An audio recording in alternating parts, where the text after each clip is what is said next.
யூதர்கள் ஒவ்வொருவரும் ஏங்கி ஏங்கி காத்து கொண்டிருந்தார்கள்.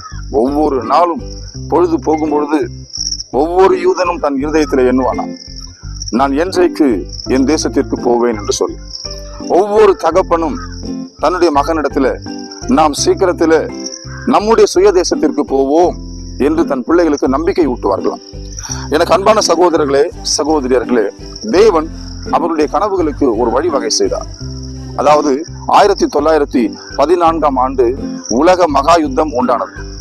உலக மகா யுத்தம் ஏன் இதை இப்படி சொல்றாங்க அப்படின்னா, அதற்கு முன்னதாக அப்படி ஒரு யுத்தம் நடந்ததில்லை. ஆகவே அது உலக மகா யுத்தம் என்று சொல்லப்படுகிறது. இந்த உலக மகா யுத்தத்தில ஐரோப்பாவின் பெரும் பகுதி ஜெர்மானியர்களின் ஆட்சியின் கீழ் வந்தது. ஐரோப்பாவின் பெரும்பகுதி ஜெர்மனியர்களின் ஆட்சியின் கீழ் வந்தது. ஜெர்மனியர்களும் இங்கிலாந்து தேசத்தாரும் பெரிய எதிரிகளாக, பரம எதிரிகளாக அந்த நாட்களில் இருந்தார்கள். இங்கிலாந்தில் இருந்த போர்க்கப்பல்கள், அந்த போர்க்கப்பல்களில் இருந்த பீரங்கிகளை இயக்குவதற்கு அசிடோன் என்கிற மருந்து தேவைப்பட்டது. அந்த அசிடோன் என்கிற மருந்து ஐரோப்பாவில ஒரு விதமான மரத்திலிருந்து பெறக்கூடிய ஒரு பொருளாகும். இந்த அசிடோன் என்கிற அந்த மருந்து கிடைக்காமல் போனதுனால இங்கிலாந்தினால ஜெர்மனியை மேற்கொள்வது கடினமாக இருந்தது. பீரங்கிகளை இயக்குவது கடினமாக இருந்தது.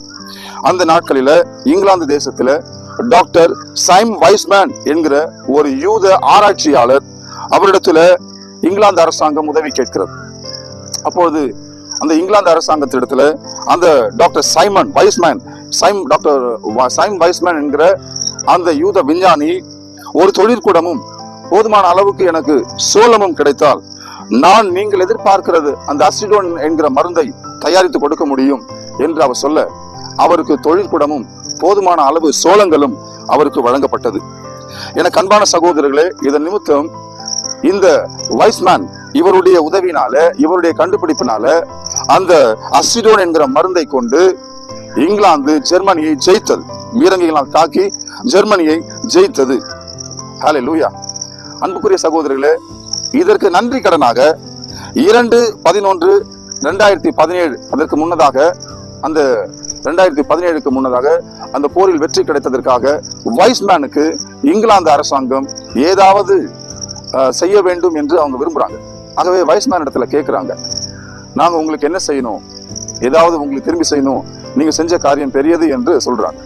அதுக்கு வைஸ்மேன் சொல்றாரு, என்னுடைய ஜனங்கள் சுய தேசம் என்று தவிக்கிறார்கள், அவர்கள் தங்களுடைய தேசத்திலே குடியேறுவதற்கு நீங்க உதவி செஞ்சா நல்லா இருக்கும் என்று சொல்லி அந்த சைம் வைஸ்மேன் குறிப்பிட 2/11/1917